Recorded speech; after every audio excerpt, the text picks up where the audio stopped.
Control. You want it, you need it. It's the whole reason you're trying to frag people, to exert your control over them. I wonder, though, how much you've considered the fact that you should always try to control the arena itself. Map control. The exertion of dominance over a given area. It's a lot more than the decision of which route you take when you're trying to kill the enemy. It's better thought of as the method by which you create a dangerous area for the enemy. I've spoken in a previous video about kill zones and lines of sight, but where those two things are located is out of your control due to an arena's static geometry. In other words, you can't change the area in which a person is most likely to die in any given fight. By controlling the map yourself, however, you create new areas of danger.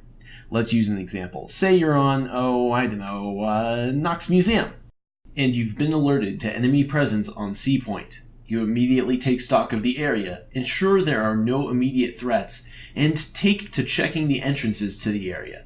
Satisfied in seeing it empty, you rush to refill your health and notice that the enemy has returned to the middle of the map. After clearing it out somewhat clumsily, you switch into an offensive patrol, checking likely entrances before making a defensive sweep on your way back to heal up. In the absence of immediate threats there, however, you hurry back to B points to ensure it's safe. None of this is automatic or subconscious. Every decision I make is geared directly towards an attempt to lock down the part of the map that matters to me, which in this case on Nox is points B and C. Sure, I get aggressive every now and then, but that's just part of the fun. Some people make the dire mistake of believing that map control is purely defensive, such as holding down a major line of sight from a sniper nest or camping at B point in Sun Square Mall, and I can see where they're coming from. After all, they're looking at an area that matters. They'll catch people off guard who try to move through that area, but the control they're exerting is extremely weak and reliant on a weak opponent or excellent reactions and aim.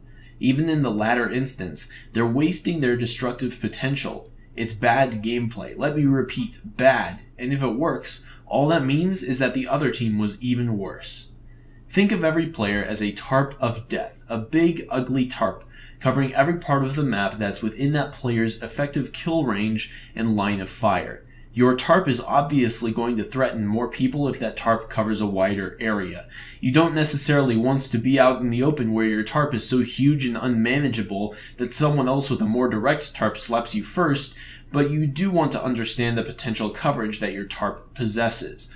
Obviously, there is a time to hunker down, and there is a time to sit up in the sniper nest all day, but that's not every time you play tank or wraith. First-person shooters are a dance, and if you're not flowing with the rhythm, then you're giving someone else the chance to lead. You should be maximizing the control you're capable of exerting. How is this done? Well, if you were paying attention during my narration earlier, you might have noticed that there was a pattern to my movement and actions. It's simple. Acknowledge threat, address threat, clear area. Acknowledge threat, address threat, clear area. Rinse and repeat. Here's how it works. Acknowledging a threat can be done in one of two ways. If you see team skulls around the corner so someone just shot them, or if you see the king of the hill point being taken, that is a direct threat. An enemy has made their presence explicitly known to you, and you might not know exactly where they are, but you know they have lethal access to that spot. The other type of threat is a likely threat. A likely threat is when you say, okay, I just cleared this area, but the enemy isn't taking control of this other area. What are they probably going to do next? It's an anticipation game. Your enemy is always trying to do something, and you want to get into their head and cut them off before they can.